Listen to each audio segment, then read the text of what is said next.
She was 20 years old, and she had just been kicked out. Not with shouting, not with a fight. Just a duffel bag set on the front porch of the small white shingled house on Walnut Street, and a key she was asked to leave under the doormat. The November wind came down off the river that night, carrying the smell of wet leaves and diesel smoke from the barges moving slow through the darkness somewhere out on the Ohio. Willa Jessup stood on the porch of the only home she had known for 6 years and read the note that had been tucked into the top of her duffel bag by hands that had once brushed her hair at the kitchen table every morning before school. The note said, "Willa, I love you, child. Grover needs the house to be his house, and I need to make this marriage work, or I will be alone again. The key is under the doormat. Please put it back when you go. I am sorry. Please understand. Aunt Coralie." Willa read it twice. She tried the front door. It was locked, the deadbolt thrown from the inside. She walked around to the back of the house through the narrow side yard where she had played as a child and where the old clothesline still hung between two rusted metal poles. She tried the back door. Locked. She stood there for a long moment in the cold dark of the backyard, looking up at the windows of the house. The bedroom window on the second floor where she had slept for 6 years was dark. The kitchen window showed a faint yellow light from somewhere deeper in the house. She could see the shape of the old icebox through the glass, and the corner of the kitchen table where she had eaten breakfast every morning since she was 14 years old. She did not knock. She did not call out.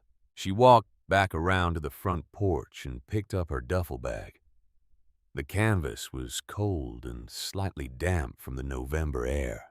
She reached into the chest pocket of her faded indigo denim chore coat and touched the brass pilot's whistle that hung there on its worn yellow lanyard.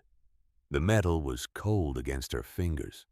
It was always cold in the morning and warm by afternoon from pressing against her ribs all day. She had carried that whistle in her chest pocket for 6 years. She did not know how to be in the world without it. Willa Jessup took the house key from under the doormat and placed it back exactly where the note had asked her to place it. Then she shouldered her duffel bag and walked down the 3 wooden steps of the porch and out onto Walnut Street. She did not cry.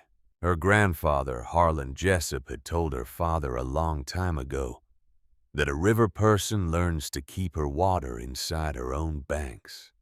Her father had told her the same thing when she was 9 years old, standing beside him at her mother's funeral. She had remembered it ever since. The walk from Walnut Street to the Western Union office and laundromat on the riverside of Mound City was 11 blocks. Willa walked it in the cold November dark with her duffel bag over her shoulder and the brass whistle pressing against her ribs, and she did not let herself think about anything except the next step, and the next step and the next step after that. The Western Union office was closed for the night, but the light was still on in the back room behind the dryers. Willa could see it through the front window. She knocked on the glass door 3 times and waited. Pearl Dunaway appeared from the back room. She was 68 years old with iron gray hair pulled back in a bun and a heavy hand-knitted cardigan over a flannel shirt, and she moved with the slow, careful steps of a woman who had been on her feet since 5 in the morning. She took one look at Willa's face through the glass and unlocked the door without saying a word. She did not ask any questions. She turned the open sign to closed and led Willa to the folding table in the back room behind the row of industrial dryers. The machines were still warm from the last load of the day, and the air smelled like clean cotton and fabric softener, and the faint mineral undertone of river water that never quite washed out of anything in a town built on the banks of the Ohio. Pearl brought her a glass of sweet tea from the small refrigerator under the counter. She brought her a bowl of red-eye gravy and biscuits that she had packed from her own kitchen for her supper. She sat across from Willa at the folding table and watched her eat without saying anything. When Willa was finished eating, Pearl said, "There is a folding cot in the storage room behind the dryers. It is yours for as long as you need it. Tomorrow we will figure out what comes next." That was all she said. Willa slept on the cot in the storage room that night with her duffel bag at her feet and the hum of the dryers coming through the wall behind her head. The sound was low and constant and rhythmic. It was the closest thing to a riverboat engine she had heard since her father had died on the water 6 years before. She slept better in that small storage room than she had slept in any room of her life since then. She kept the brass whistle in the chest pocket of her chore coat, even when she slept. The weight of it against her ribs was a thing that had been there for 6 years, and she did not know how to close her eyes without it. But even as she lay there in the dark, listening to the dryers hum through the wall, Willa knew that she could not stay forever. Pearl Dunaway was 68 years old. The laundromat was getting harder for her to run alone, and Willa did not want to become a person who needed somebody else to carry her. That was a phrase her father had used once, about a man in their old neighborhood. Willa had remembered it ever since, without being sure why.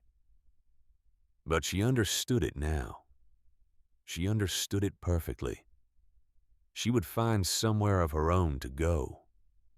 She just did not know where yet. To understand why Willa Jessup was lying on a folding cot in a storage room in Mound City, Illinois on that cold November night with nothing to her name but a duffel bag and a brass whistle and $1,043 in a green metal coffee tin, you have to understand where she came from.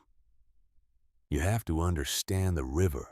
The Jessup family had been moving toward the water for 3 generations. They were river people the way some families are farming people or railroad people or mining people. The Ohio River was not just a thing they lived beside. It was a thing that lived inside them. It was the first sound Willa heard in the morning when she was a child. Growing up in a small house 2 streets back from the water in Mound City, it was the last sound she heard at night. The low diesel rumble of the towboats pushing their barges through the darkness.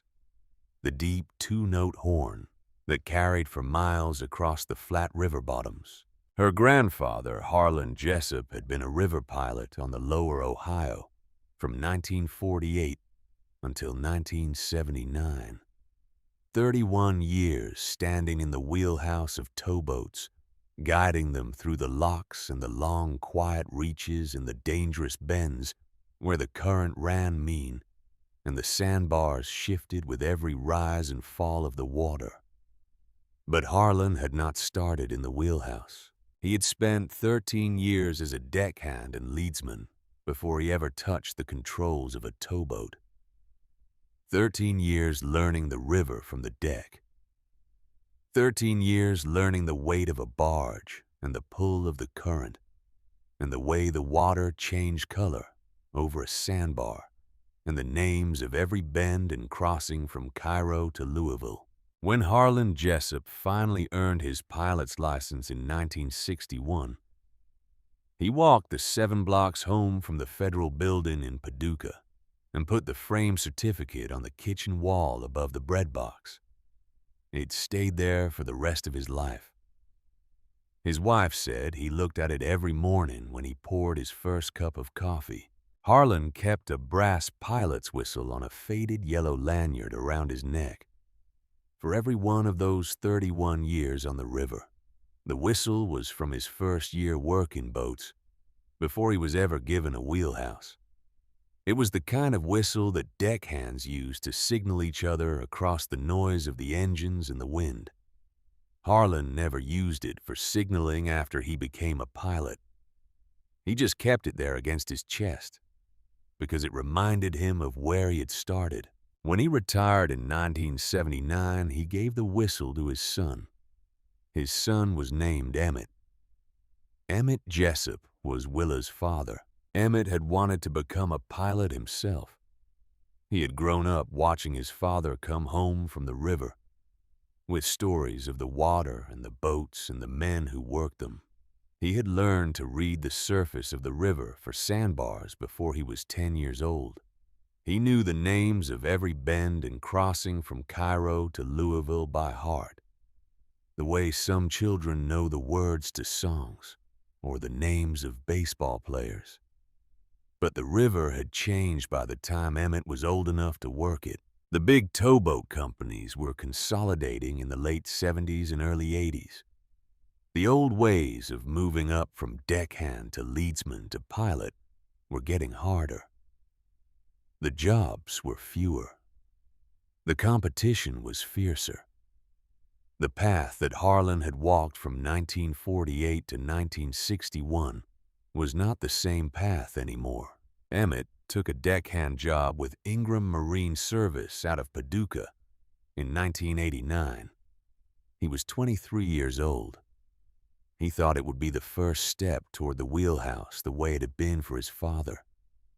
He did not know that it would be the only step he ever got. He worked the river for 15 years, pushing barges through the locks and the long, quiet reaches that only towboat men ever see. He came home every 6 weeks for a 5-day shore leave. And when he was home, he taught his daughter everything he knew about the water. Willa was born in 1994 in the same small house in Mound City where her father had been born.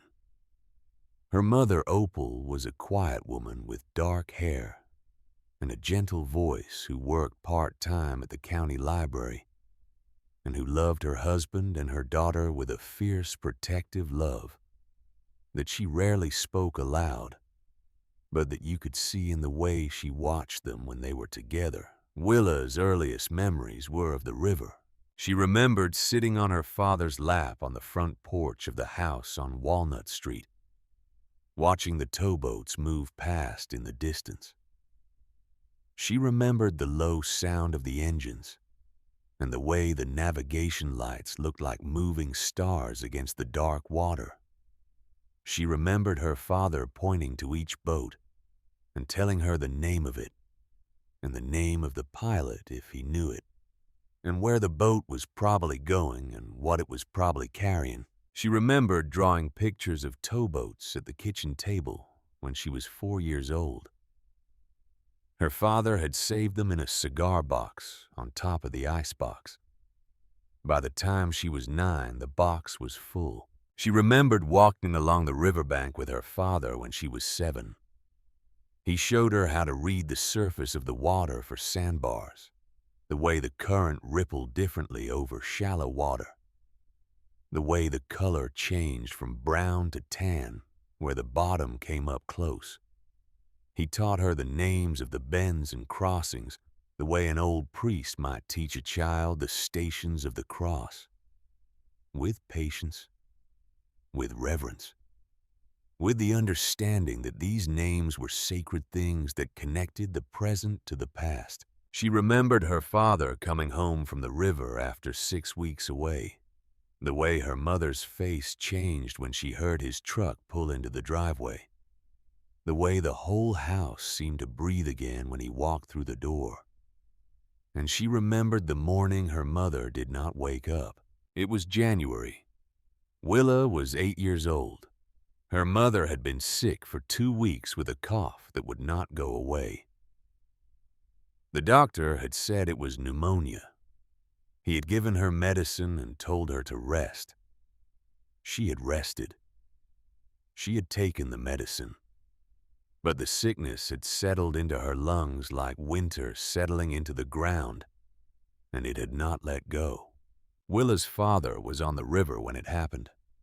He was 3 days from the end of his hitch somewhere on the lower Ohio, pushing a string of coal barges toward a power plant in Kentucky. He got the message by radio. He left the boat at the next lock and hitched a ride home in the back of a supply truck. By the time he got there, Opal was already gone. Willa remembered standing beside her father at the funeral. She was 8 years old, and she was wearing a black dress that her Aunt Coralie had bought for her the day before because she did not own anything black. The dress was too big. It hung on her like a sack. Her father held her hand through the whole service, and when it was over and they were standing beside the grave, he looked down at her and said, "A river person keeps her water inside her own banks. Do you understand what that means?" Willa said she did. She wasn't sure she did, but she said it anyway. Her father nodded and squeezed her hand, and they walked back to the car together. And they did not talk about her mother again for a long time. After Opal died, Emmett Jessup raised his daughter alone. He had help from his sister-in-law, Coralie. Coralie was the wife of his older brother, Boyd. They lived 2 streets over in a small, white, shingled house with lace curtains and a front porch with a swing. Coralie was a woman in her 50s who had wanted children of her own and never been given any. She took to Willa the way water takes to a low place in the ground. Naturally, completely. Without needing to be asked, Coralie came over every morning before school to make sure Willa was dressed and fed. She brushed Willa's hair at the kitchen table with the patient, careful hands of a woman who had been waiting her whole life to brush a child's hair.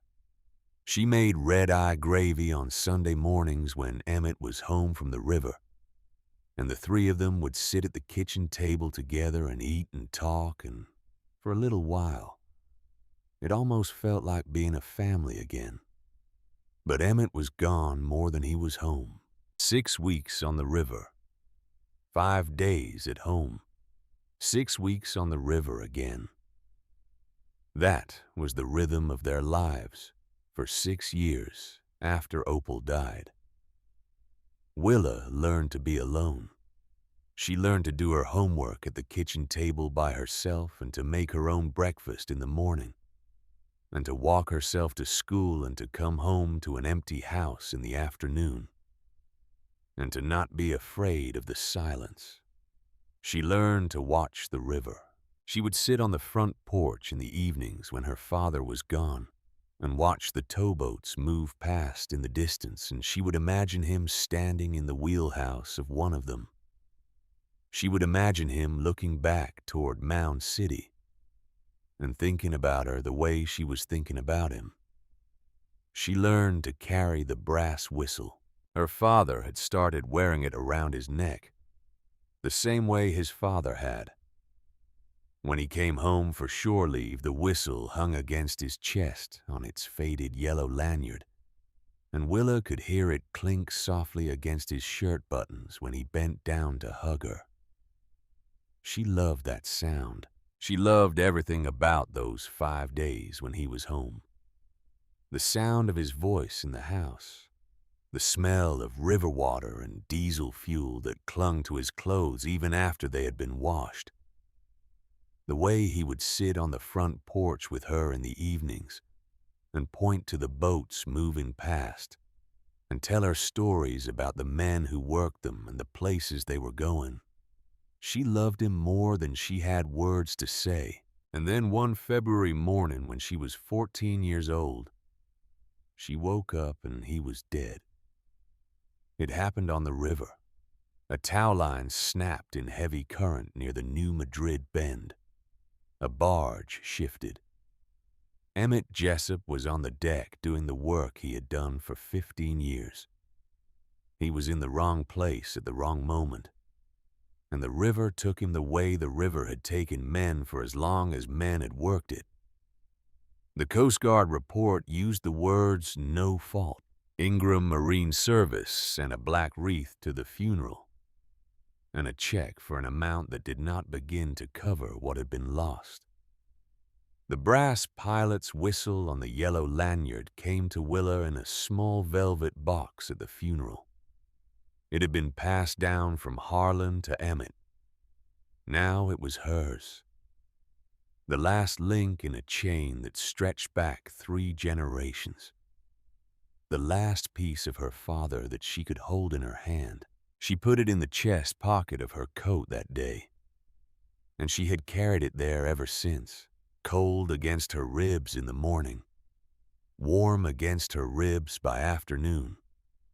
She was 14 years old, and she had lost her mother and her father, and the only thing she had left of either of them was a brass whistle and a box of drawings, and the knowledge that a river person keeps her water inside her own banks. After the funeral, Willa went to live with Aunt Coralie and Uncle Boyd. The house on Walnut Street was small, but it was warm. Coralie gave Willa the spare bedroom on the 2nd floor. It had a window that looked out over the backyard, and if you stood on your toes and leaned to the left, you could just see a sliver of the river through the gap between 2 houses. Willa stood at that window every night before she went to sleep. She would look at that sliver of river, and she would think about her father somewhere beneath the water, near the New Madrid Bend, and she would touch the brass whistle in her chest pocket, and she would not cry. She finished her schooling. She graduated from Mound City High School in the spring of her 18th year, with grades that were good enough to get her into college if she had wanted to go. But she did not want to go. She did not know what she wanted. She only knew that the river was still there, and that the sound of the towboat engines in the night still made her feel something that she could not name. She got a job at the Western Union office and laundromat that Pearl Dunaway ran on the river side of town. Pearl was 68 years old. She was the widow of a retired riverboat engineer named Ezra Dunaway, who had known Willa's grandfather Harlan personally back in the towboat days. She ran the Western Union counter and the dryers the way she ran her own life, with strong coffee in a thermos under the counter, with few wasted words, with an unspoken understanding that the people who came through her door were carrying things they did not always want to talk about. Pearl took an interest in Willa, not because she felt sorry for her. Pearl Dunaway did not believe in feeling sorry for people. She believed in giving them work to do and letting them figure themselves out while they did it. She took an interest in Willa because Willa actually wanted to learn. She paid Willa in cash and let her work the closing shift on weekends when the laundromat was empty and the Western Union counter was quiet, and the only sounds were the hum of the dryers and the soft click of the cash register tape. Willa saved every dollar she could from those paychecks. She kept the money in a green metal coffee tin in the back of her closet at Aunt Coralie's house. It was an old Folgers tin that still smelled faintly of grounds, even though she had cleaned it twice. She did not know what she was saving for, but she saved anyway. By the time she was 18, she had $612 in the tin. By the time she was 19, she had $1,043. She kept saving because her grandfather Harlan had taught her father that some things you save without knowing why, and the why finds you later. For 6 years, Willa lived in the small white house on Walnut Street with Aunt Coralie and Uncle Boyd. She worked at the Western Union office. She saved her money. She walked to the river sometimes in the evenings and watched the boats go by and thought about her father and her grandfather and the long line of Jessup men who had worked the water. She did not think about the future very much. The future was a fog bank that she could not see into. She only thought about the next day and the next week, and the weight of the brass whistle in her chest pocket that reminded her where she came from. Then, in the autumn of her 20th year, everything changed. Uncle Boyd died of a stroke on a Tuesday afternoon in September. He was sitting in his chair on the front porch reading the newspaper when it happened. Aunt Coralie found him there an hour later when she came home from the grocery store. The newspaper was still in his lap. The funeral was small. Boyd had been a quiet man who kept to himself. He had worked 30 years at the grain elevator on the south side of town, and he had never asked for anything from anyone. And he had loved his wife Coralie with a steady, patient love that did not need to announce itself. After the funeral, Coralie was alone in the house with Willa. For 3 months they lived together, the way they had lived for the past 6 years. Coralie made breakfast in the morning. Willa went to work at the Western Union office. They ate dinner together in the evenings and watched television and did not talk very much, because neither of them had ever been the kind of person who needed to fill silence with words. Then, in December, Coralie met a man at a church social. His name was Grover Tatum. He was a retired farmer from the next county over. He was 65 years old and he had been widowed for 3 years, and he was looking for a companion to share his remaining time with. Coralie was 63. She had been married to Boyd for 38 years. She had never imagined herself with anyone else.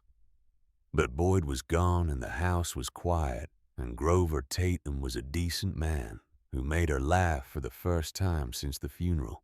They were married in February. It was a small ceremony at the courthouse.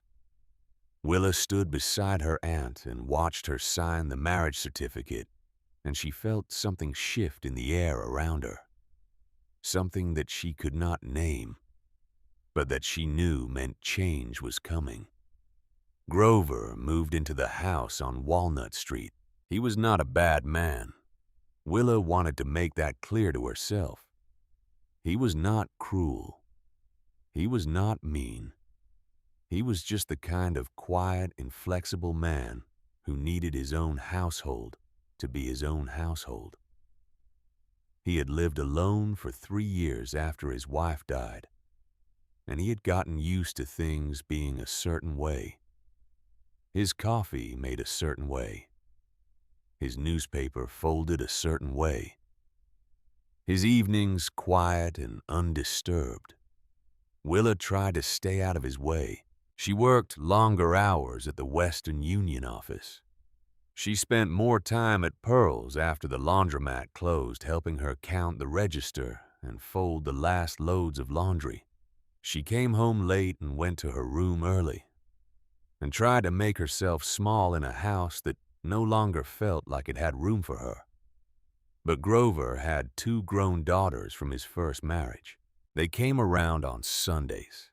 They sat in the living room with their father and their new stepmother, and they looked at Willa the way you might look at a piece of furniture that did not match the rest of the room. They never said anything directly.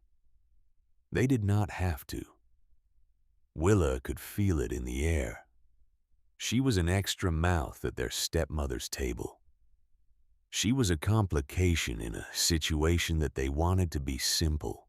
A week before Thanksgiving, Willa came home from a closing shift at Pearl's and found her duffel bag packed and sitting on the front porch. The folding inside the bag was Aunt Coralie's careful work.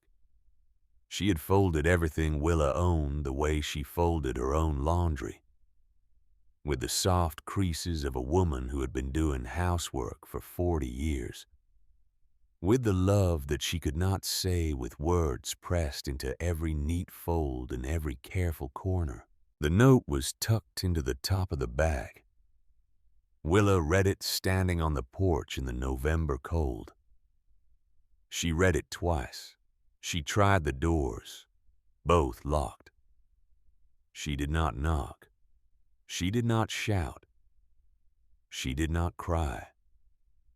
She picked up her duffel bag and touched the brass whistle in her chest pocket and walked the 11 blocks to Pearl's Western Union office in the cold November dusk. A river person keeps her water inside her own banks. That was the only thought in her head as she walked. Keep your water inside your own banks. For 2 months, Willa slept on the folding cot in the storage room behind the dryers at Pearl's laundromat. She worked her shifts at the Western Union counter. She helped Pearl with the heavy work that Pearl was getting too old to do alone. She saved her money in the green metal coffee tin that she now kept under her cot instead of in a closet. She did not feel sorry for herself. She did not have time for that. She was too busy trying to figure out what came next. She looked at apartments in Cairo. They were too expensive. She looked at rented rooms in the rougher parts of Paducah. They made her feel unsafe. She sat in the Greyhound station in Cairo twice during those 2 months. She bought a cup of coffee and watched the buses come and go and tried to imagine which direction she would go if she got on one. She did not know. She only knew that she could not stay in the storage room forever. Pearl was 68. The laundromat was hard work, and Willa did not want to become a person who needed somebody else to carry her. Then one cold January evening, everything changed. Willa was sitting at the folding table in the back of the laundromat with a cup of Pearl's coffee and an old laptop that Pearl had brought from her own house. She was searching the internet without any real purpose. Just looking. Just wondering. Just hoping that something would appear on the screen that might point her toward whatever was supposed to come next. She typed cheapest property, Southern Illinois. She wasn't sure why she typed it. Maybe because she had been thinking about Louisiana. Her grandfather Harlan had talked about Louisiana once, about the bayou country down south of New Orleans where the rivers spread out into 1,000 channels, and the water and the land became the same thing. He had talked about it like it was a dream he had never quite reached, but Louisiana was a long way. Willa did not have the bus fare. Southern Illinois was close enough that she could walk to it if she had to. The search results came up on the screen. The fourth result was a county surplus auction page from a place called Pulaski County. Willa clicked on it. The county was clearing 11 abandoned buildings off its tax rolls before a planned spring demolition. A Grange Hall, a creamery, a one-room schoolhouse, a volunteer fire shed, a net mender's shack, and near the bottom of the list, a building described as former Olmsted Riverboat Landing Office, abandoned 1958, scheduled for burn pile May. The price was $1. Willa stared at the listing for a long moment. Pearl was standing behind her. She had come over to see what Willa was looking at on the screen.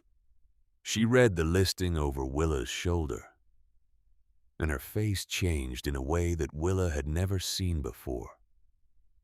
Olmsted Pearl said. Her voice was quiet, almost reverent. Willa turned to look at her.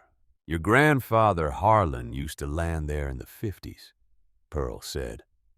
There was an old pilot named Calvin Mosley at the landing office.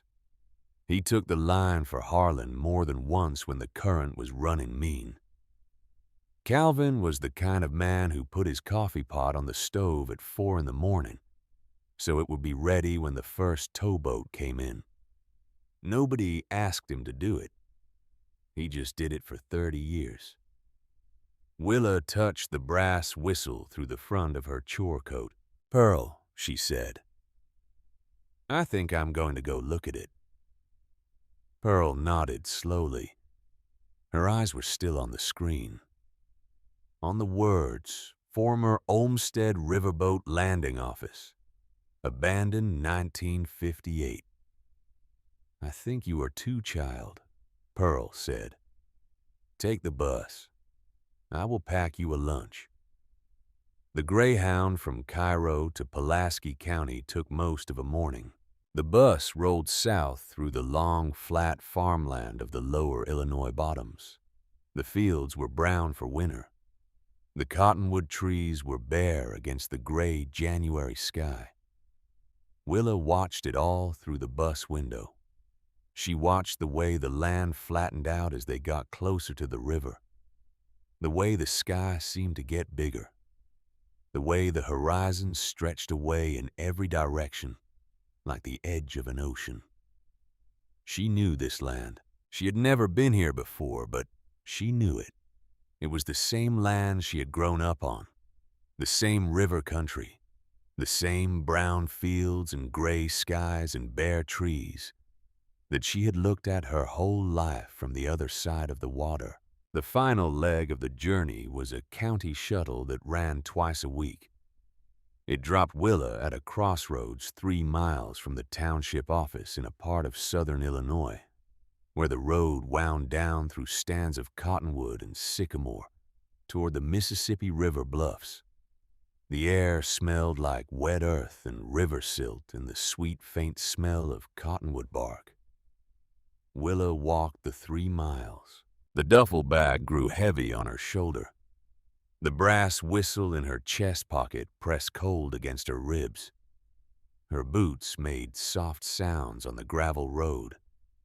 There were no cars, no people. Just the road and the trees and the gray January sky, and somewhere in the distance the sound of a barge horn carrying across the water.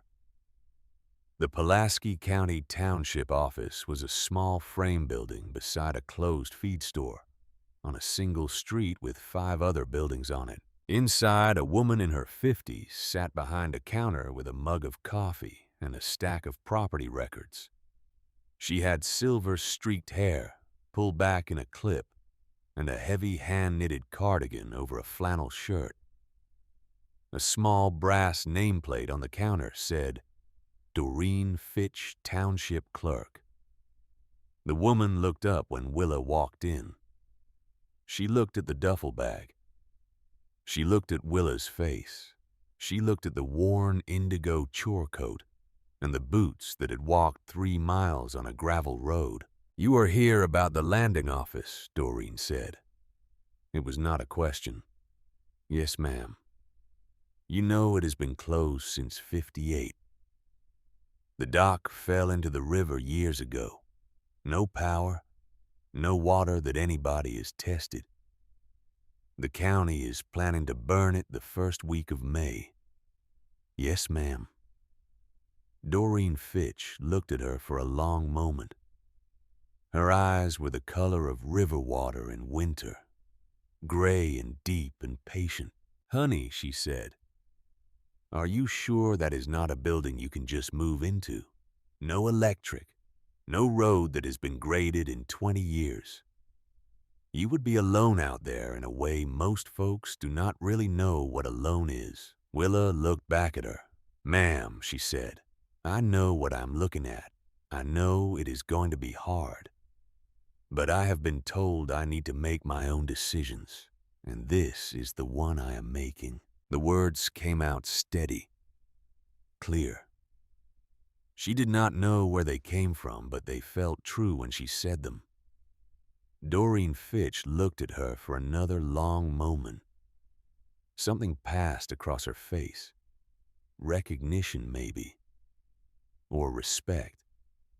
Or the memory of a time when she herself had stood in front of someone and said words that felt truer than she knew how to explain. She pulled a deed book from a shelf behind her and turned to a page that had been waiting for years. "Sign here," she said. "And here. And here." Willa signed her name in the careful, slanted handwriting that her father had taught her. Willa Jessup. The same way she had signed it on her high school diploma. The same way she had signed it on her employee paperwork at the Western Union office. The same way she would sign it for the rest of her life. Doreen took the dollar bill. She folded it once. She tucked it into a metal cash box that sat on the shelf behind her. She picked up a brass stamp and pressed it down onto the deed with a soft, flat sound that seemed to echo in the small, quiet office. "Welcome to Pulaski County," she said. Her voice was softer than before. "Take care of yourself out there."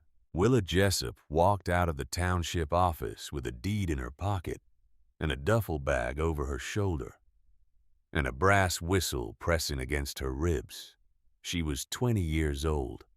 She had $1 to her name, and she had just spent it. She had bought a building that had been closed since 1958 and was scheduled to be burned in May. But as she walked out into the cold January afternoon and looked toward the river bluffs in the distance, she felt something settle in her chest. Something she had not felt since her father died on the water 6 years before. She felt like she was walking towards something instead of away from something.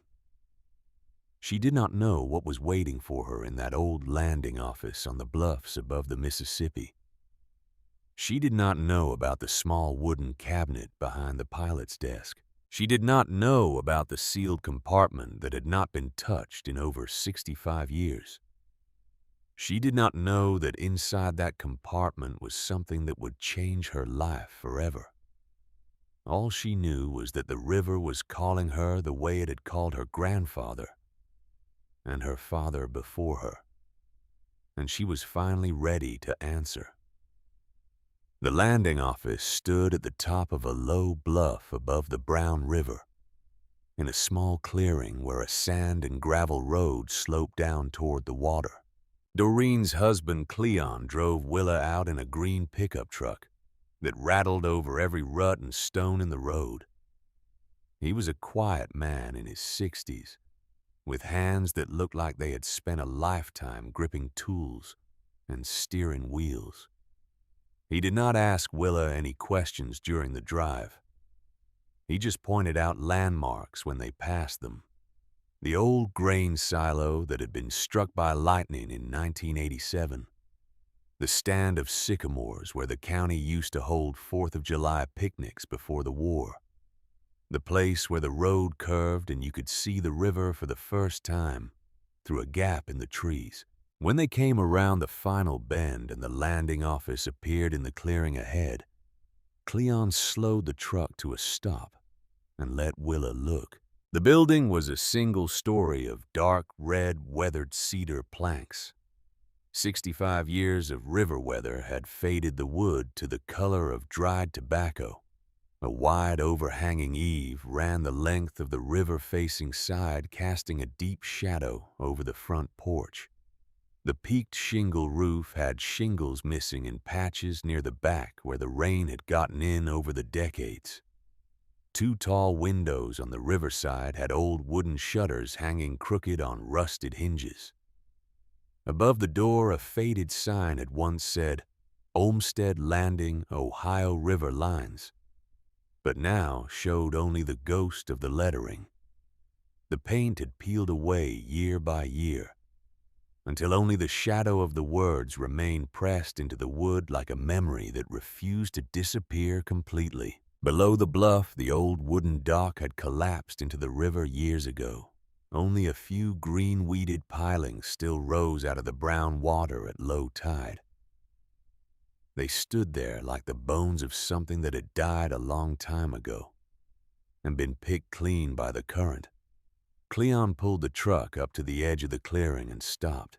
"Doreen said she would have my hide if I did not get you settled in," he said. There is a back room with a cot if you have got a sleeping bag. We will come check on you in 2 days." He handed Willa a key. It was an old brass key with a long shaft and a simple cut, the kind of key that had not been made in 50 years. Willa took it. Cleon looked at her for a moment. His eyes were kind.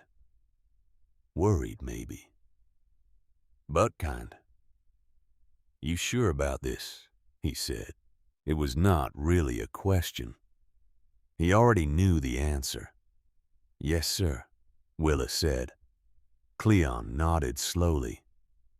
Then he put the truck in reverse and backed out of the clearing and drove away down the gravel road.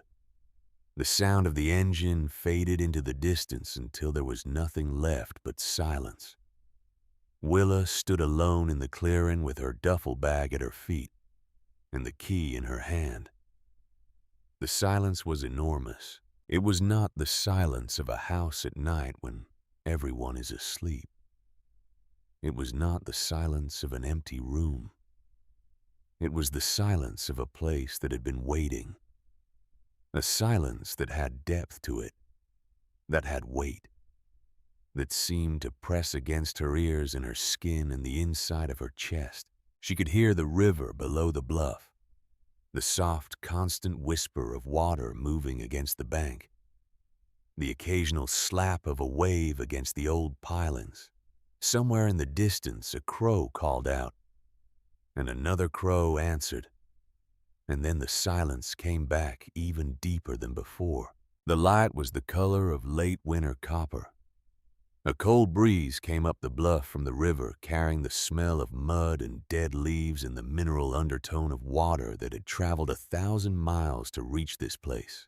Willa stood there and just looked. She looked at the faded cedar planks and the crooked shutters and the ghost of the sign above the door.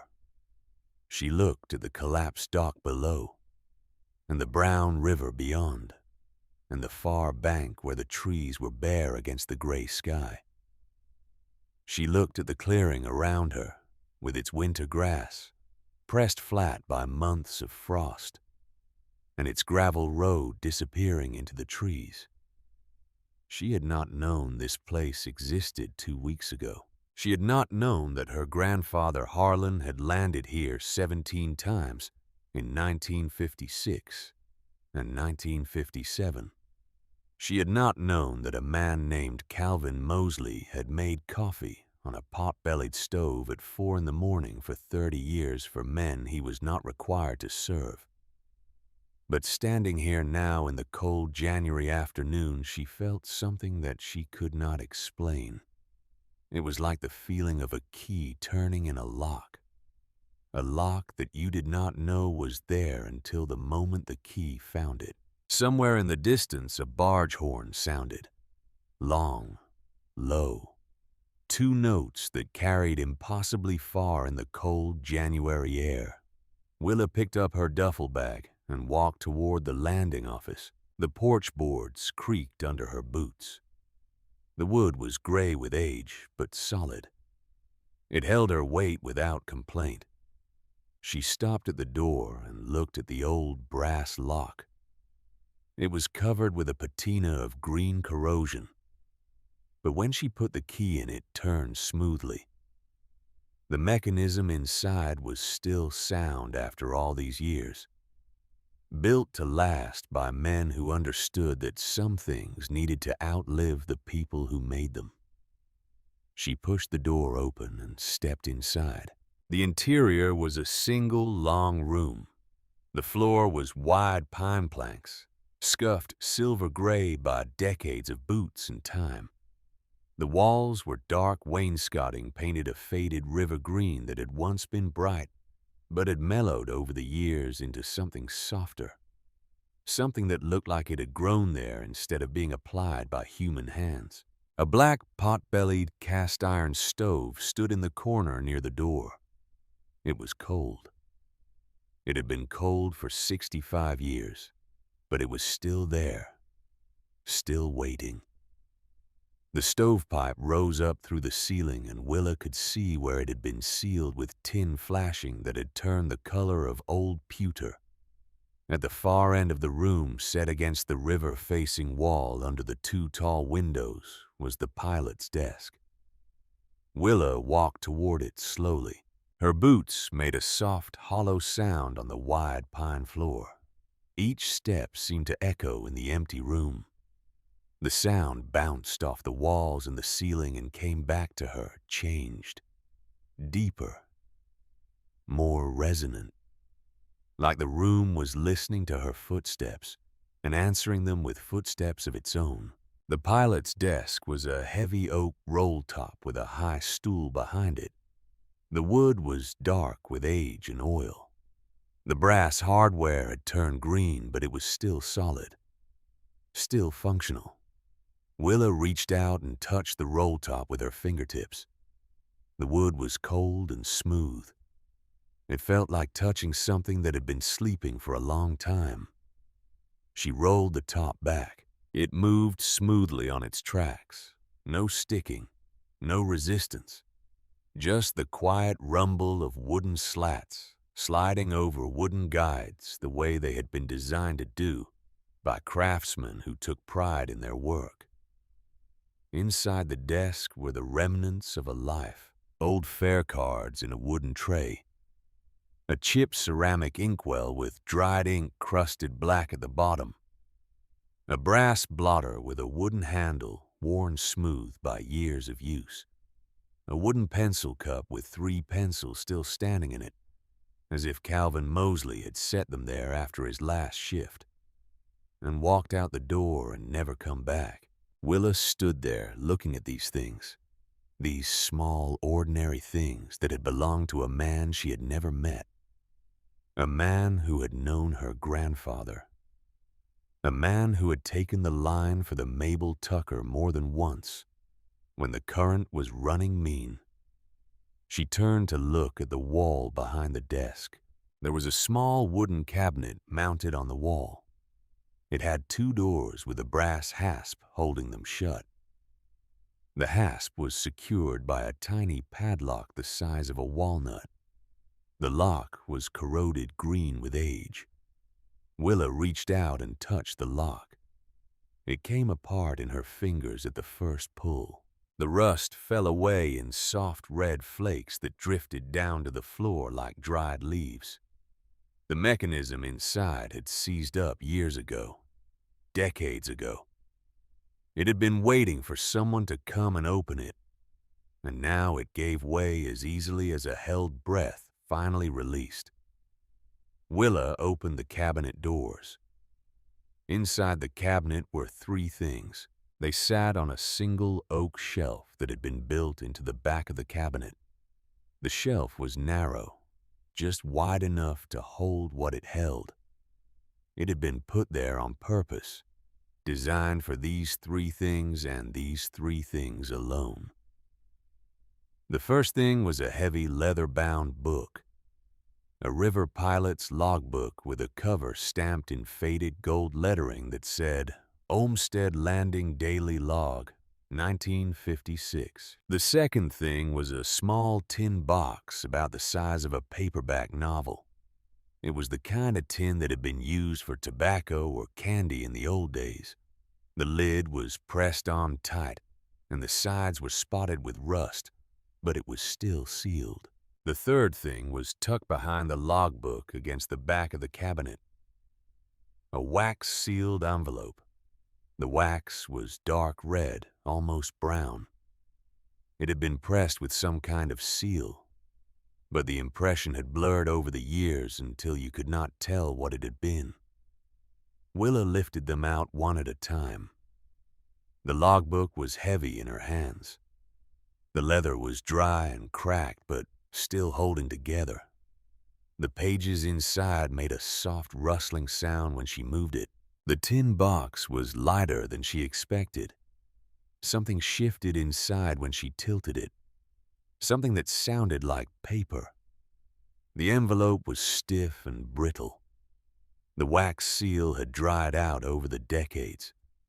It would crack and fall away if she touched it too hard. She carried all three down to the floor in front of the cold, pot-bellied stove. The light from the tall river windows was strongest there. It came in at a low angle and fell across the wide pine boards in long golden rectangles that seemed to glow against the gray wood. Willa sat down cross-legged with the three objects in front of her. She opened the logbook first. The pages were thin paper. The ink had faded from black to brown over the years. The entries were written in a small, careful slant. Each page recorded the towboat traffic for one day. The names of the boats, the names of the pilots, the cargo they carried, the time of arrival, the time of departure, the river stage in feet, the weather. The handwriting was precise and consistent. The same hand had written every entry. The same man had sat at that desk under those tall windows day after day for years, recording the passage of every boat that came through Olmsted. Willa turned the pages slowly. She turned them the way you turn the pages of a book that has been waiting for you. With reverence, with patience, with the understanding that what you are holding is not just paper and ink, but the record of something real, something that happened, something that mattered. About a third of the way through the logbook, she found what she was looking for. The entry was dated May 15th, 1956. It said, Harlan Jessup Towboat, Mabel Tucker cargo coal arrived 4:18 a.m. departed 6:42 a.m. river stage 18.6 feet weather light fog. Willa read the entry 3 times. Her grandfather had landed at this very office on a foggy morning in May of 1956. He had climbed the steps of this porch and walked through that door and stood at that desk and signed a fare card, while Calvin Mosley poured him a cup of coffee from the pot on the pot-bellied stove. That stove, the one that was 6 feet away from where she was sitting right now. She kept turning pages. Harlan Jessup appeared in the logbook 17 times between the spring of 1956 and the autumn of 1957. Some of the entries had small notes written in the margin. Not official notes. Personal notes. The kind of notes a man writes for himself to remember something. One said Harlan brought a sack of pecans for the office. Another said Harlan's first crossing of the season. Looked tired. Willa touched the words with her fingertips. The ink was so old that it felt like part of the paper, like it had sunk in and become one with the fibers. Her grandfather had brought pecans for this office. Calvin Mosley had noticed that he looked tired after his first crossing of the season. These two men had known each other, had shared coffee in the early morning dark, had talked about the river and the boats and the weather and all the small things that men talk about when they work the same water. Willa set the logbook down gently on the floor beside her. She picked up the wax-sealed envelope. The seal cracked and fell away when she slid her finger under the flap. Pieces of dark red wax scattered across the pine floor like drops of dried blood. Inside the envelope was a single sheet of heavy cream paper, folded twice. The letter was written in the same careful slant as the logbook entries. The same hand, the same brown ink faded by age. It said, "To whoever finds this, my name is Calvin Mosley. I have been the landing office pilot at Olmsted on the lower Ohio River. From 1932 until today, the 3rd of November, 1958. The landing is being closed at the end of this week. The new lock and dam at Smithland is finishing construction, and the towboat companies are consolidating their stops further down the river. There will be no more boats coming into Olmsted after Friday. I am 66 years old, and I have no children. My wife, Lottie, passed in the influenza spring of 1949. I have spent 26 years in this small office watching towboats come up out of the fog at 4 in the morning and go back out into it before sunrise. And I have made a pot of coffee on that pot-bellied stove every day of those 26 years for the men who work boats, even though it was not part of my duties. I considered it my duty anyway. Coffee is a small kindness, and a small kindness on a cold morning is sometimes the difference between a good shift and a hard one. I have saved a portion of every paycheck I ever drew in the tin box hidden in this cabinet, where my father-in-law built a secret shelf in 1932, because he did not trust banks after the failure of the Cairo Trust. I do not need the money any longer. I am leaving it for whoever comes through this door next. The whistle is from my own first year on the river before I was ever given a wheelhouse. The logbook is the daily record of every boat that came through Olmsted in the last 2 years. Harlan Jessup is in there. So are 100 other men whose hands I shook and whose coffee I poured. If you are reading this letter, you came into this office after I am gone, maybe long after. I want you to know that a landing office is not just a building. A landing office is a room that remembers every boat that ever tied up to its dock, and every pilot who ever climbed its steps in the cold dark before sunrise to drink a cup of bad coffee and sign a fare card and go back out into the river.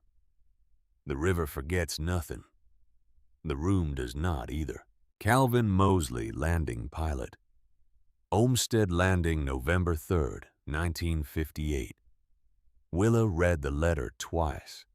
Then she read it a third time. Then she folded it carefully along its old creases and placed it back in its wax envelope and set it down on the floor beside the logbook. She sat very still for a long moment. The light from the tall windows had shifted while she was reading. It was lower now, more golden. The rectangles on the floor had stretched out toward the walls, and the shadows in the corners of the room had grown deeper. The air was cold. Her breath made small clouds that hung in front of her face for a moment before dissolving. She reached out and picked up the tin box. The lid was pressed on tight. It took her a moment to work it loose. The metal had corroded slightly where the lid met the base, and she had to use her fingernails to pry it open. Inside the tin in bundles held with crumbling paper bands were old large format banknotes from the 1940s and 1950s. The kind of bills that had not been printed in decades. They were worn soft with handling but still intact. Still legal tender. Willa counted them slowly. $4,280. A lifetime of savings. A portion of every paycheck drawn over 26 years. Hidden in a tin box in a secret compartment because a man did not trust banks after the failure of the Cairo Trust. Beneath the bills wrapped in soft cloth was something else. Willa lifted it out. It was a brass pilot's whistle on a faded yellow lanyard. The whistle was identical in make to the one her grandfather had carried for 31 years. The one her father had worn around his neck. The one she now carried in the chest pocket of her chore coat. She reached into her pocket and pulled out her own whistle. She held them both in her hands. 2 brass whistles. One that had belonged to her grandfather, Harlan Jessup. One that had belonged to Calvin Mosley. 2 men who had known each other, who had shared coffee in the early morning dark on the deck of this landing office, who had worked the same river and respected each other in the way that men who work hard respect other men who work hard. And now both whistles were here, in her hands, in this room that had waited 65 years for someone to come and open the cabinet and find what had been left behind. Willa did not cry. Her throat was tight, but she did not cry. She had learned a long time ago that a river person keeps her water inside her own banks. But she did speak. She spoke aloud to the empty room and to the cold pot-bellied stove and to the logbook on the floor and to whoever might be listening. She said, "Thank you, Mr. Mosley. I will make a pot of coffee on your stove tomorrow morning." Her voice sounded strange in the empty room, small, but clear. It echoed off the walls and the ceiling and came back to her, changed the way sounds do in places that have been quiet for a long time. She sat there on the floor until the light from the windows faded from gold to gray to the soft blue of early evening. Then she got up and found the back room that Cleon had mentioned. There was a cot there, a frame of rusted iron with a canvas stretched across it. She laid out her sleeping bag and used her duffel bag as a pillow and lay down in the dark. She could hear the river through the walls, the soft, constant whisper of water moving past, the occasional cry of a night bird, the creak of the old building settling into itself the way old buildings do when the temperature drops. She kept both brass whistles in the chest pocket of her chore coat. The weight of them against her ribs was different now, heavier, but not in a bad way, in the way that something is heavier when it carries more meaning than it did before. She fell asleep listening to the river, and she dreamed of fog and towboats and a man she had never met pouring coffee in the dark before sunrise. The rebuilding took patient months. Willa did not spend Calvin Mosley's money recklessly. She understood what that money represented. 26 years of work. 26 years of small savings.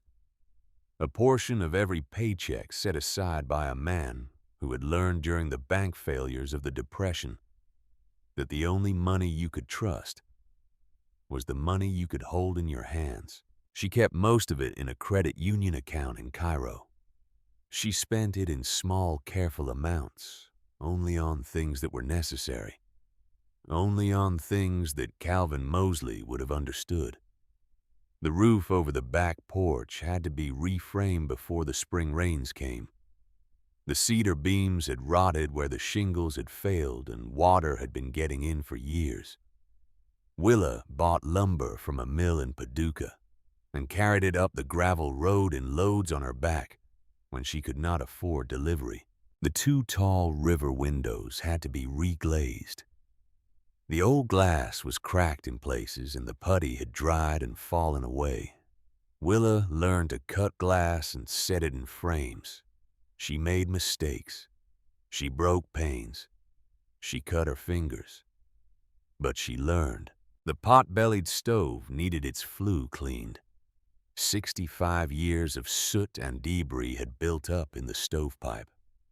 Willa climbed onto the roof with a brush she had made from wire and old rags, and she cleaned the flue inch by inch until she could see daylight through the top. The well behind the building proved sound when Doreen Fitch brought a county inspector out. The inspector was a heavy man in his 60s who looked at Willa with the skeptical eyes of someone who had seen too many young people give up on hard things. But he tested the water and checked the casing and said it was clean. With a new hand pump, it gave cold, clear water that tasted faintly of sand and limestone. Willa installed the pump herself. She followed instructions from an old manual she found at the county library. It took her 3 days and she had to redo it twice. But when she finally pumped the handle and clear water came rushing out into the bucket she had set beneath the spout, she laughed out loud for the first time in months. She took the leather-bound logbook to a river history archivist in Dubuque. His name was Henry Linwood. He was a man in his 70s with white hair and thick glasses, and the gentle, distracted manner of someone who had spent his life surrounded by old books and old papers. He held the logbook in his hands the way you hold something precious, something fragile, something that cannot be replaced. He told Willa the logbook was worth over $14,000 to the right collector. Willa did not sell it. She licensed photographic reproductions of 3 pages to the River History Museum for $2,000. The pages showed typical entries from the summer of 1957. Boat names and pilot names and cargo lists and weather reports. The museum wanted them for an exhibit about the old river landings of the lower Ohio. But the pages with her grandfather's 17 visits she kept entirely for herself. Those pages were not for sale. Those pages were not for display. Those pages were hers. The record of Harlan Jessup coming and going from this place that was now her place. The proof that she was not the first of her family to stand on this bluff and look out at the brown water and feel something settle in her chest. The people of Pulaski County began to notice her. Word travels in small places. It moves through church halls and feed stores and the checkout lines at the grocery. It moves through the mouths of people who have known each other for generations and who pay attention to anything new because new things are rare in places where most things stay the same. A young woman had bought the old Olmsted Landing office. She was living out there alone. She was fixing it up. She had river people in her family. Her grandfather had been a pilot on the lower Ohio back in the old days. Doreen Fitch came by every Wednesday with a thermos of coffee and the township newsletter. She would sit with Willa on the front porch if the weather was good, or at the pilot's desk if it was not. She did not ask many questions. She just visited, just checked in, just let Willa know that someone was paying attention. Cleon came by with a load of split cottonwood and sycamore in the green pickup truck. He stacked the wood under the back eave without being asked and refused to take any money for it. "You will need that for the winter," he said. "That stove eats wood like a hungry man eats biscuits." Then he drove away before Willa could argue. A retired carpenter from the next bluff over came out one Saturday with his own tools in the back of his truck. His name was Otho Pruitt. He was in his 70s with hands the color of old leather and eyes that had seen more than they would ever say. He had heard from Doreen that a young woman was reopening the Olmsted Landing. He had some time on his hands. He thought he might be useful. He showed Willa how to reframe the back porch roof. He showed her how to sister a rotted beam, how to cut rafters to the proper angle, how to lay sheathing and felt paper and shingles in the right order so the water would run off instead of in. He did not talk much while he worked. He just set up his sawhorses in the gravel turnaround and worked until the light failed. Then he packed his tools into his truck and drove home in an old Ford with one headlight that was always brighter than the other. He came back 3 Saturdays in a row. He refused to let Willa pay him. "This is river work," he said. "River people help river people. That is how it has always been." Willa did not know how to respond to that. She had been alone for so long. She had been carrying her own weight for so long. She had forgotten that there were people in the world who helped other people without expecting anything in return. But she was learning. In late February, a man drove up the gravel road in a truck that Willa did not recognize. He was in his 70s, a big man with broad shoulders and a face that had been weathered by years of sun and wind and river spray. He moved slowly the way old men move when their bodies have started to fail them, but their spirits have not. His name was Carver Neely. He had been a deckhand with Ingram Marine Service in the 1970s. He had worked the lower Ohio for 15 years, pushing barges through the locks and the long, quiet reaches that only towboat men ever see. He had known Willa's father. Carver stood in the gravel turnaround with his hands in the pockets of his canvas jacket and looked at the landing office for a long moment before he spoke. "I heard about what you were doing out here," he said. His voice was rough, worn down by years of shouting over engine noise and wind. "Heard from Doreen Fitch. She said you were Emmett Jessup's girl."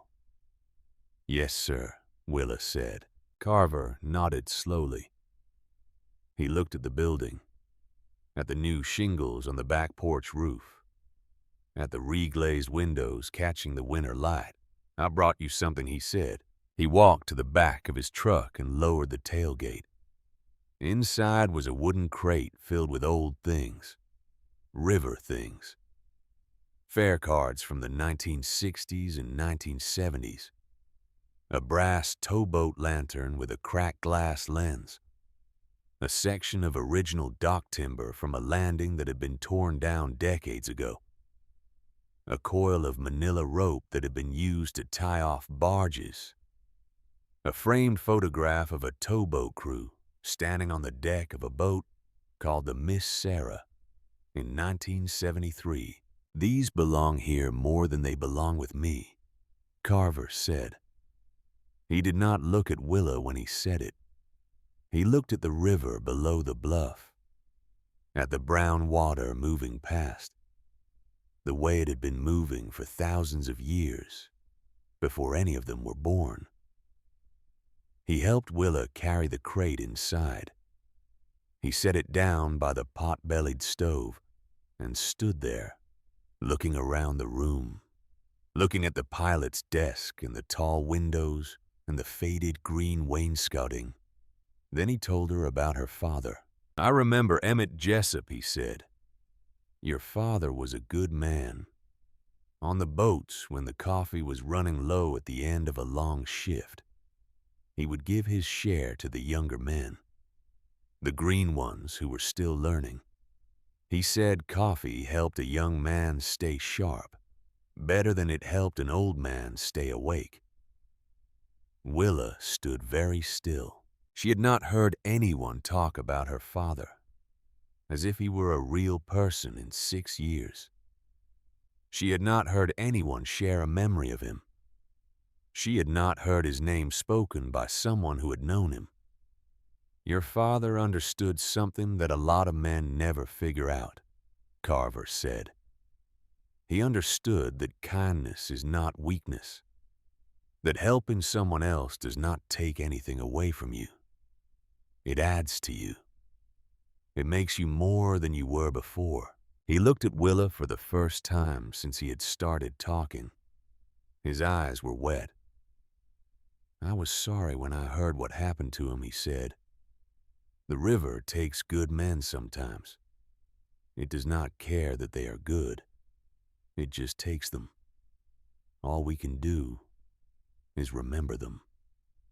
Then Carver Neely walked out of the landing office and climbed into his truck and drove away down the gravel road. Willa stood in the doorway and watched him go. She watched until the truck disappeared around the bend and the sound of the engine faded into the trees, and there was nothing left but the silence and the river and the cold February air. Then she went inside and sat down at the pilot's desk and looked at the wooden crate full of river things that Carver Neely had brought her.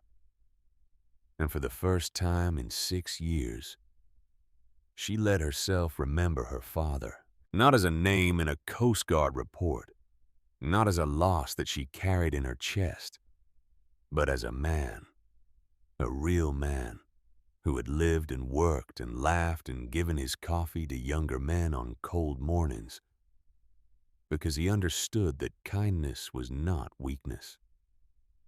She sat at the pilot's desk until the light faded and the room grew dark around her, and she did not feel alone. Pearl Dunaway drove down from Mound City in the second month. She came in a car loaded with boxes.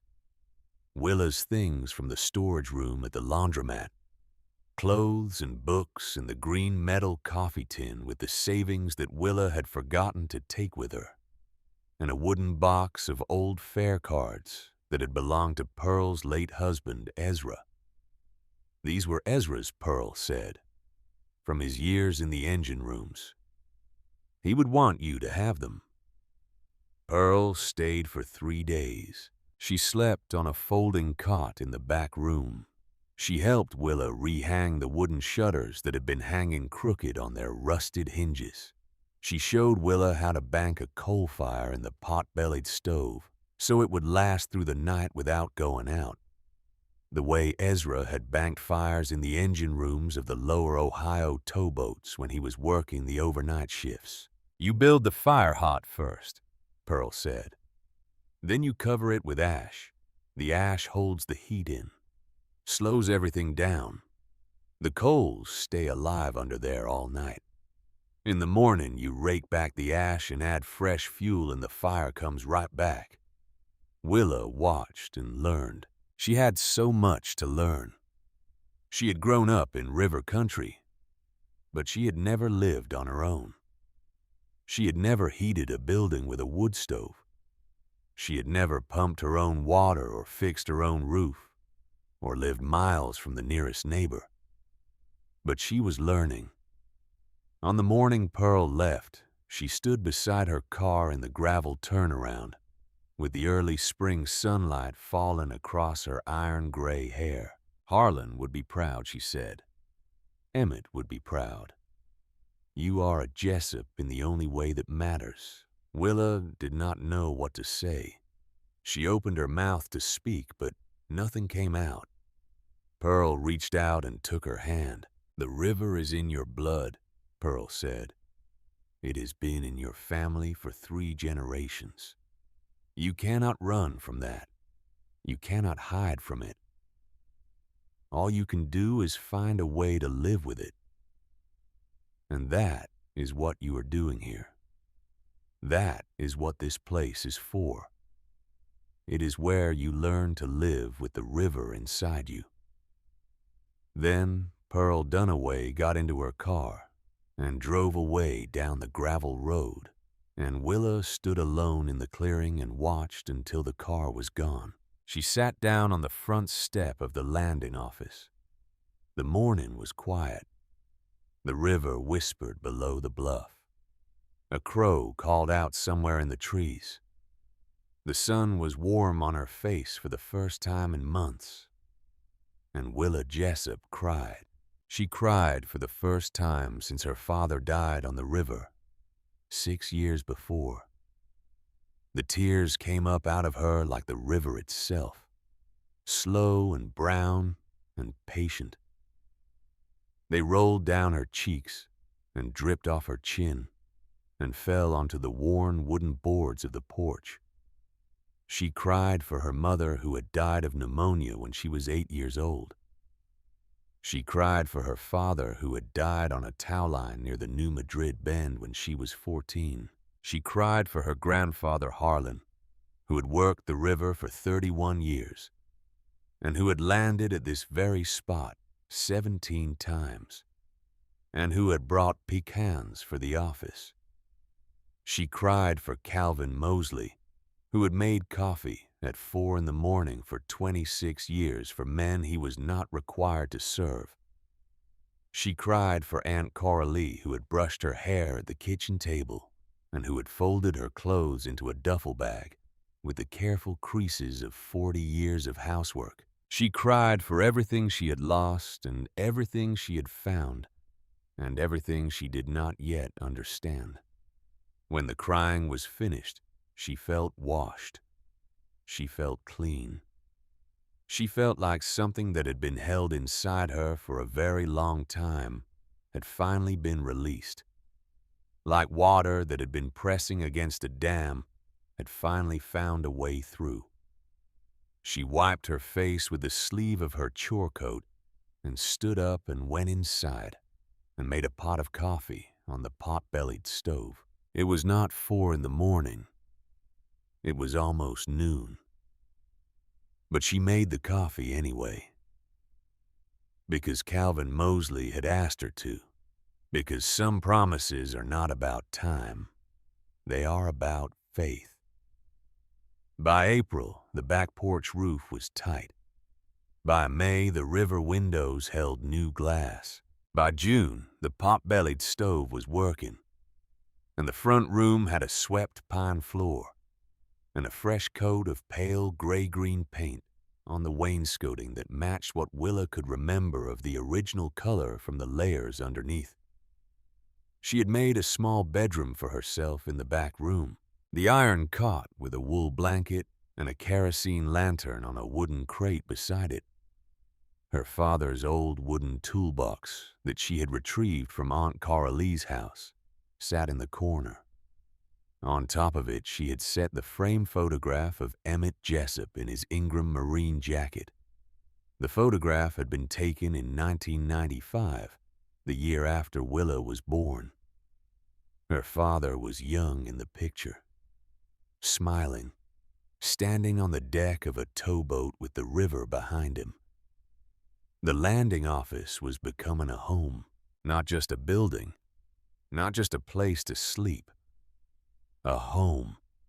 The kind of place where you know every creak of the floorboards and every shadow on the walls.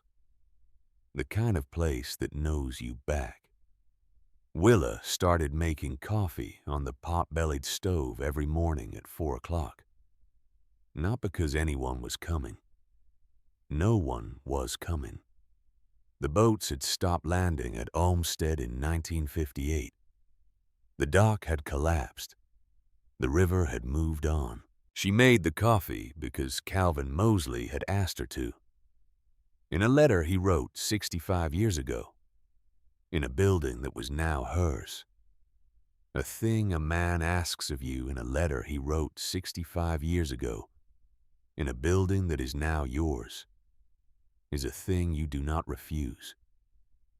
She would set the kettle on the stove in the cold blue dark before sunrise. She would pour herself a cup at 4:30. She would sit at the roll-top pilot's desk and watch the slow brown river move past the bluff in the gray light. Some mornings, a single towboat would come up out of the fog 2 miles downstream on its way to the locks at Smithland. She would hear the low rumble of its engines first. Then she would see the navigation lights moving through the mist. Then the shape of the boat itself would emerge, like something being born out of the darkness. On those mornings, she would lift her grandfather's brass whistle out of her chest pocket and Calvin's whistle off the desk where she kept it, and she would hold both of them in her hand. 2 whistles. 2 men. 2 lives that had touched this place before she was born. She would hold them and listen to the low, far diesel of the boat moving against the current. And she would feel connected to something larger than herself, something that stretched back through the years, something that the river remembered even if no one else did. The river forgets nothing. The room does not either. And Willa Jessup, sitting at a roll-top desk in the cold blue dark with 2 brass whistles warm in her hand, did not forget either. By the end of that first summer, the landing office had become a place where people came on purpose. Word had spread through the river history community, the way word spreads through any small world of people who care about the same things. There was a young woman living at the old Olmsted Landing. She had the daily logbook from 1956 and 1957. She had found Calvin Mosley's letters. She was restoring the building. She made coffee on the original pot-bellied stove. River historians from Paducah drove up the gravel road to see the logbook. They sat at the pilot's desk and turned the pages slowly and read the names of boats and men that they had only known from old photographs and faded records. Some of them recognized names: fathers, grandfathers, uncles who had worked the water in the years before the interstate highways, and the diesel trucks changed everything. A retired lockmaster from the Smithland Dam came out one afternoon with his wife. He had worked the Ohio River for 42 years. He had known men whose names were in that logbook. He sat at the pilot's desk for an hour reading entries and shaking his head and saying their names aloud like prayers. Tommy Birdsong, he said. I knew Tommy. He taught me how to read the current at the Shawneetown Bend. Died in 73. Heart attack in his wheelhouse. They said he had his hands on the controls when he went. His wife sat beside him and held his hand and did not say anything. A woman from the River Heritage Museum in Cape Girardeau drove up one Saturday with a photographer. She wanted to document the building for their archives. She took photographs of the exterior and the interior, and the pot-bellied stove, and the pilot's desk, and the tall river windows with their new glass catching the summer light. She asked Willa if she would consider donating the logbook to the museum when she was finished with it. Willa said no. She said it politely but firmly. The logbook was not leaving this building. It belonged here. It had been written here. The men whose names were recorded in its pages had climbed these steps and walked through that door and stood at that desk. The logbook was part of this place the way the walls were part of this place, the way the floor was part of this place, the way the river below the bluff was part of this place. The woman from the museum nodded slowly. She understood. Some things belonged where they were. Some things could not be moved without losing something essential about what they were. She asked if the museum could send researchers to study the logbook on site. Willa said yes. That was different. That was sharing. That was letting other people connect with something that mattered. That was what Calvin Mosley would have wanted. He had written his letter for whoever came through the door next. He had left his savings and his whistle and his logbook for a stranger he would never meet. He had believed that some things were meant to be passed on, that some things grew more valuable when they were shared. On a clear morning in late September, a car Willa did not recognize came up the gravel road and parked in the turnaround. The man who got out was old. He moved slowly the way very old men move, each step deliberate, each motion careful and considered. He used a wooden cane with a brass handle that had been worn smooth by years of gripping. His hair was white and thin and combed straight back from a face that had been weathered by 8 decades of living. He stood beside his car for a long moment looking at the landing office. Willa came out onto the porch to meet him. The old man looked up at her. His eyes were pale blue, watery with age, but still sharp, still seeing. My name is Vernon Blakely, he said. I drove 4 hours from Indianapolis to find this place. I heard you have the Olmsted logbook from 56 and 57. Willa nodded. I was hoping, the old man said. His voice caught for a moment. He cleared his throat and tried again. I was hoping you might look up a date for me. August 12th, 1957. Come inside, Willa said. She led him into the landing office. She helped him up the single step onto the porch and through the door and across the wide pine floor to the pilot's desk. She pulled out the high stool for him, but he shook his head. He wanted to stand. Willa took the logbook down from the shelf where she kept it. She opened it on the desk and turned the pages carefully until she found August 1957. She ran her finger down the entries until she found the 12th. The entry said, Vernon Blakely Towboat. River Queen cargo grain arrived 5:47 a.m., departed 8:15 a.m. river. Stage 14.2 feet weather clear. And below it, in Calvin Mosley's careful handwriting, was a note in the margin. First crossing alone for this young man. Gave him an extra cup of coffee. Vernon Blakely read the entry 3 times. Then he began to cry. He stood there in the doorway of the pilot's desk, with his hands gripping the edge of the oak roll top and tears running down the weathered creases of his face. He did not make a sound. He just stood there and let the tears come. Willa did not say anything. She did not try to comfort him. She understood that some tears are not meant to be stopped. Some tears have been waiting a long time to fall. That was my first solo run, Vernon said when he could speak again. His voice was rough, broken. I was 23 years old, scared half to death. I had trained for 2 years. But when you are alone in that wheelhouse for the first time, with a string of barges behind you, and the current pushing against you, and nobody to ask if you are doing it right. He shook his head. I remember pulling into Olmsted that morning. I remember the fog lifting as I came around the bend. I remember seeing the landing office up on the bluff with a light in the window. He touched the page with one trembling finger. Calvin Mosley came down to the dock to take my line, he said. I was so nervous I nearly threw it into the water. He just laughed and caught it and tied me off like it was nothing, like he had done it 1,000 times, which I suppose he had. Vernon looked up at Willa.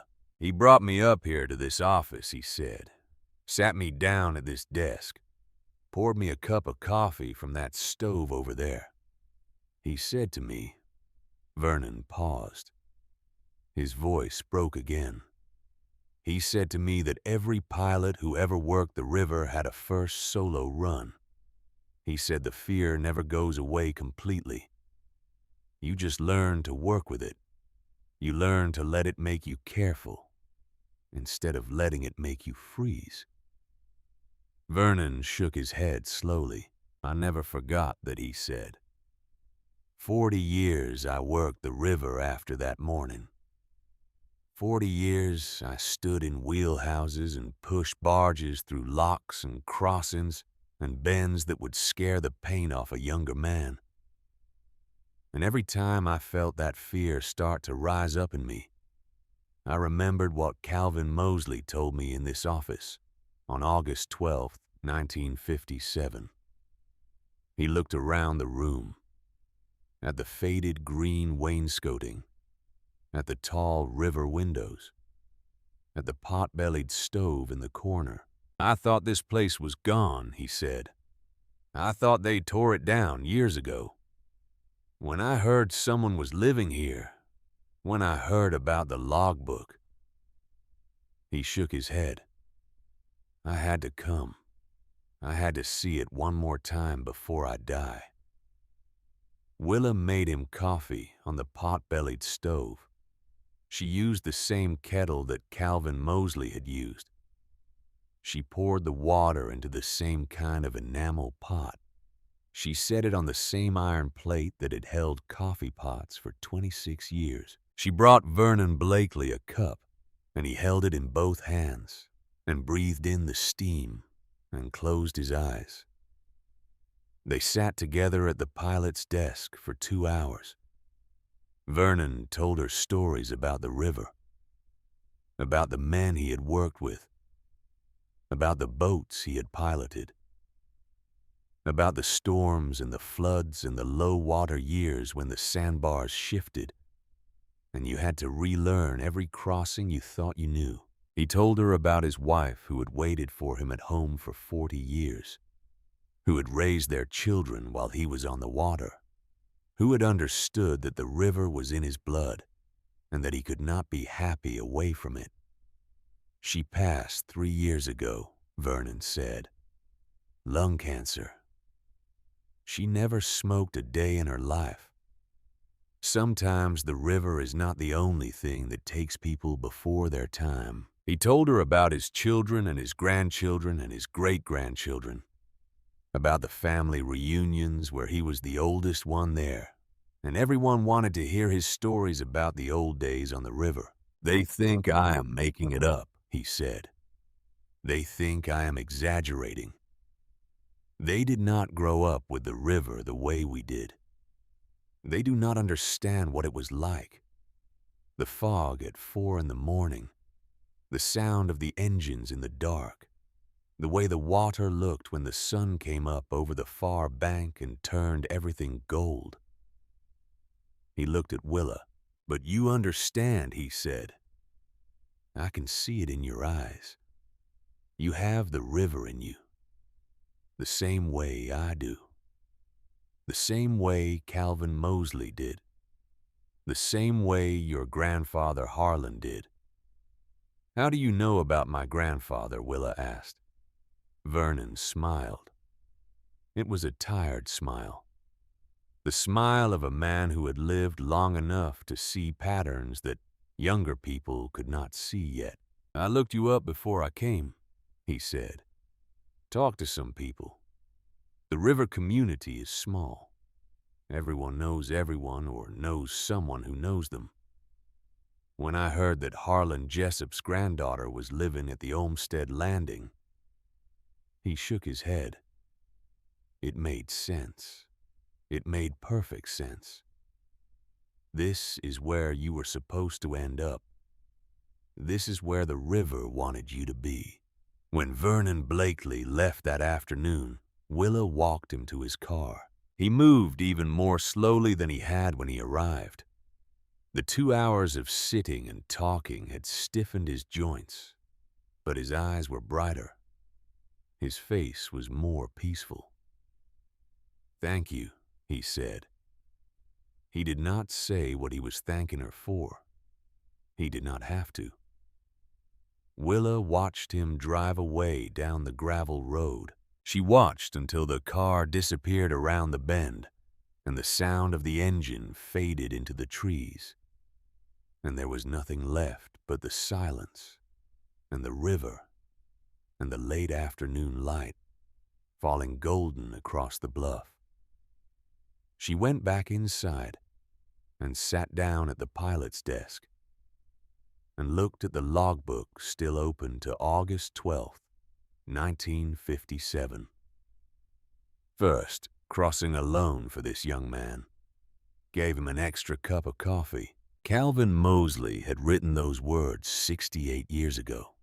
He had not known that the young man he gave an extra cup of coffee would remember it for the rest of his life. He had not known that the young man would become an old man and drive 4 hours to see those words again before he died. He had just done a small kindness on a cold morning, and the small kindness had lasted. That was the lesson Willa was learning in the landing office on the bluff above the Mississippi. Small kindnesses last. They outlive the people who do them. They echo forward through the years and touch people who were not even born when the kindness was first extended. Calvin Mosley had been dead for decades, but his kindness was still alive. It was alive in the logbook.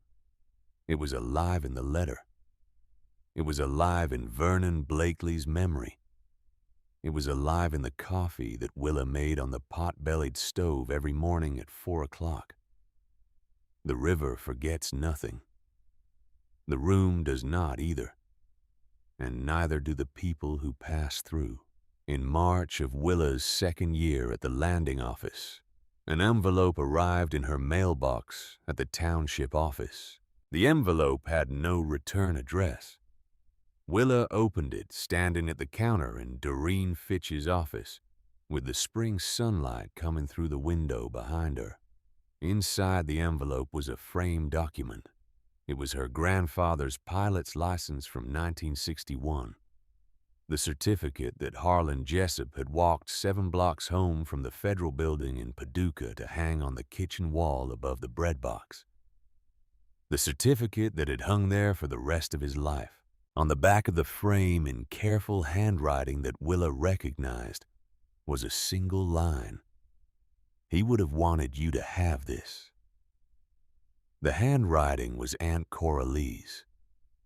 Willa stood there holding the frame for a long moment. She had not spoken to Aunt Coralie since the night she found her duffel bag on the porch. She had not written. She had not called. She had not known what to say. But Aunt Coralie had kept the pilot's license. She had saved it. She had waited. And now she had sent it to Willa without explanation, without apology, without asking for anything in return. Just, he would have wanted you to have this. Willa drove back to the landing office with the frame on the seat beside her. She hung it on the wall next to Calvin Mosley's letter. 2 documents side by side. Her grandfather's pilot's license and the letter from a man he had known. 2 pieces of paper that connected the past to the present. 2 testaments to lives lived on the river. Willa stood back and looked at them, and she understood something that she had not understood before. She understood why Aunt Coralie had put her duffel bag on the porch that November night. She understood the fear behind it, the desperation, the terrible arithmetic of a 63-year-old widow who had just remarried and who was terrified of being alone again. Aunt Coralie had not pushed Willa out because she did not love her. She had pushed Willa out because she was afraid. Afraid of losing Grover. Afraid of the silence of an empty house. Afraid of the years stretching out ahead of her with no one to share them. Sometimes people do the unkind thing not because they have stopped being afraid, but because they have not. Willa thought about her mother who had been afraid of leaving her daughter behind, who had held on as long as she could before the pneumonia took her. She thought about her father who had been afraid of every cold, dark crossing of the New Madrid Bend, who had gone out onto the deck anyway because that was his job, because that was who he was. She thought about Calvin Mosley, who had been afraid of what would happen to his life's work when the landing closed, who had hidden his savings and his whistle and his logbook in a secret compartment because he was afraid that no one would come, that no one would find them, that everything he had built would be forgotten. Everyone was afraid of something. The question was not whether you were afraid. The question was what you did with the fear, whether you let it make you small, or whether you found a way to move forward anyway. Willa did not call Aunt Coralie. She did not write her a letter. But she forgave her. Standing there in the landing office with her grandfather's pilot's license on the wall, beside Calvin Mosley's letter, she forgave her aunt for being human, for being afraid, for doing the best she could with the fear she had. That was enough. That was all any of them could do. The seasons turned. Spring came to the bluff above the Mississippi, with dogwood blooms and the smell of river mud warming in the sun. Summer brought thunderstorms that rolled up the valley and shook the old building to its bones. Autumn painted the trees along the far bank in colors that Willa had no names for. Winter settled in with ice on the water's edge and frost on the windows and the pot-bellied stove, burning day and night to keep the cold at bay. Willa made coffee every morning at 4 o'clock. She sat at the pilot's desk and watched the river in the gray light before sunrise. She held the 2 brass whistles in her hand and listened for the distant sound of towboat engines moving through the darkness. Sometimes a boat would pass. She would see its lights first, then the shape of it emerging from the fog, then the long string of barges pushing against the current. The boats did not stop at Olmsted anymore. They had not stopped since 1958. But they still passed by. They still moved up and down the river the way boats had moved for 150 years. Willa would watch them go, and she would think about her grandfather standing in wheelhouses just like those. She would think about her father working the decks. She would think about Calvin Mosley, watching from this very window as the boats came and went in the early morning dark. The river forgets nothing. She understood that now. She understood it in her bones. The river remembered every boat that had ever traveled its waters, every pilot who had ever stood at the wheel, every deckhand who had ever thrown a line, every landing office man who had ever made coffee at 4 in the morning for men who were cold and tired and far from home. The river remembered Harlan Jessup landing at Olmsted 17 times with pecans for the office. The river remembered Emmett Jessup giving his coffee to younger men on cold mornings. The river remembered Calvin Mosley pouring an extra cup for a scared young pilot on his first solo run.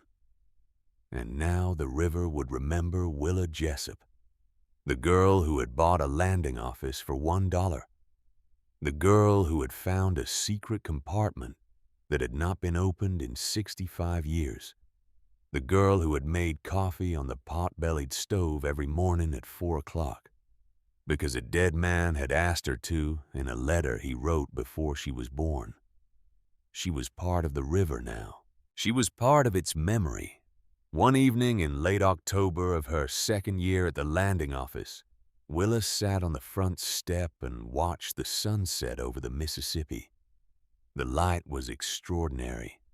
It came in low and golden across the water and set the trees along the far bank on fire.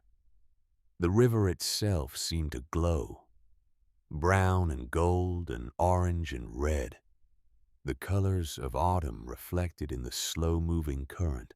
Willa sat with her hands wrapped around a cup of coffee and the brass whistle warm against her ribs, and she watched the light change.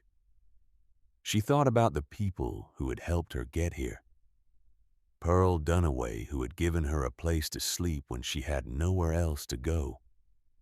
Who had told her about Olmsted and Calvin Mosley. Who had driven down to help her rehang the shutters and bank the fire. Doreen and Cleon Fitch, who had welcomed her to Pulaski County. Who had brought her wood for the winter and checked on her every few days to make sure she was still alive.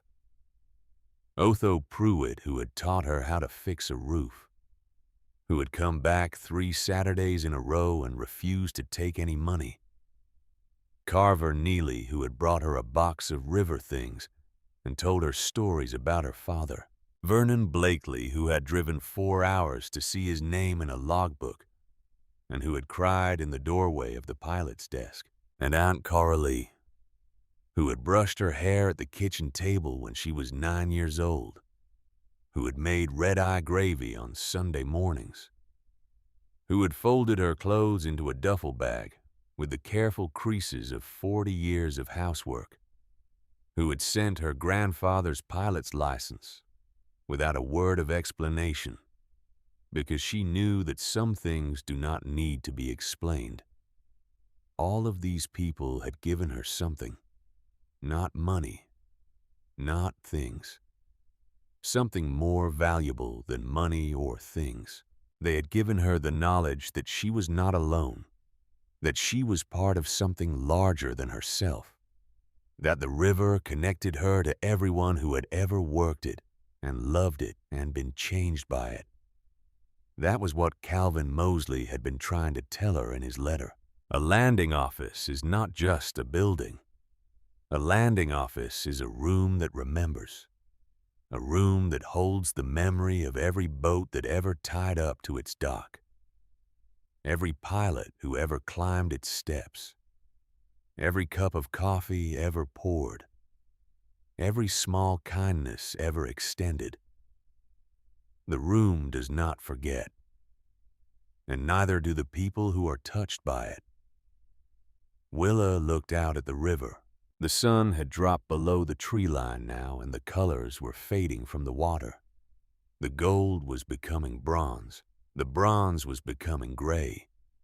The first stars were appearing in the eastern sky. She thought about the question that people sometimes asked her when they came to visit the landing office. The river historians and the retired pilots and the families of men whose names were in the logbook. They asked her, "Did the room find you?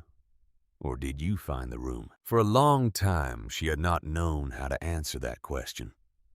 But sitting here now in the fading light with the river moving past below and the stars coming out above, she understood. The answer was both. The answer was always both. She had been moving toward this place her whole life without knowing it. The river had been pulling her. Her grandfather's memory had been pulling her. Her father's death had been pulling her. Every loss she had suffered and every lesson she had learned had been pulling her toward this bluff above the Mississippi, where an old landing office had been waiting for 65 years. But the room had been waiting too. It had been waiting for someone to come. Someone who would understand what it was. Someone who would care for it. Someone who would make coffee on the pot-bellied stove at 4 a.m. and keep the memory alive. Calvin Mosley had known that someone would come. He had written his letter to whoever finds this. He had not known who it would be. He had not known when they would arrive. But he had believed that they would come, that the room would call to them the way the river calls to everyone who has the river in their blood. And he had been right. Willa had come.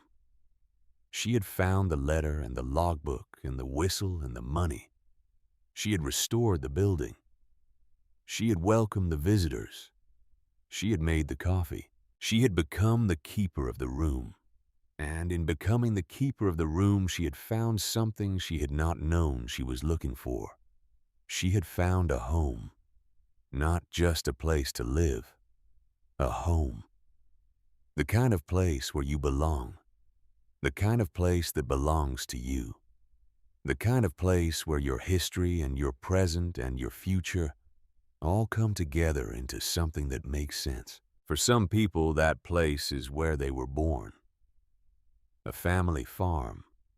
A hometown. A profession their parents handed them. For others, it is a place they have to find. A houseboat on a Louisiana bayou. A ranger station 14 miles from the nearest road. A chapel in the woods of upstate New York.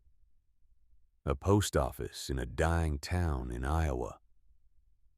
A landing office on a low bluff above the lower Ohio River, where it bends to meet the Mississippi. The form does not matter. What matters is whether you can stand inside it and look around and feel something settle in your chest. Something that says this. This is the room that has been waiting.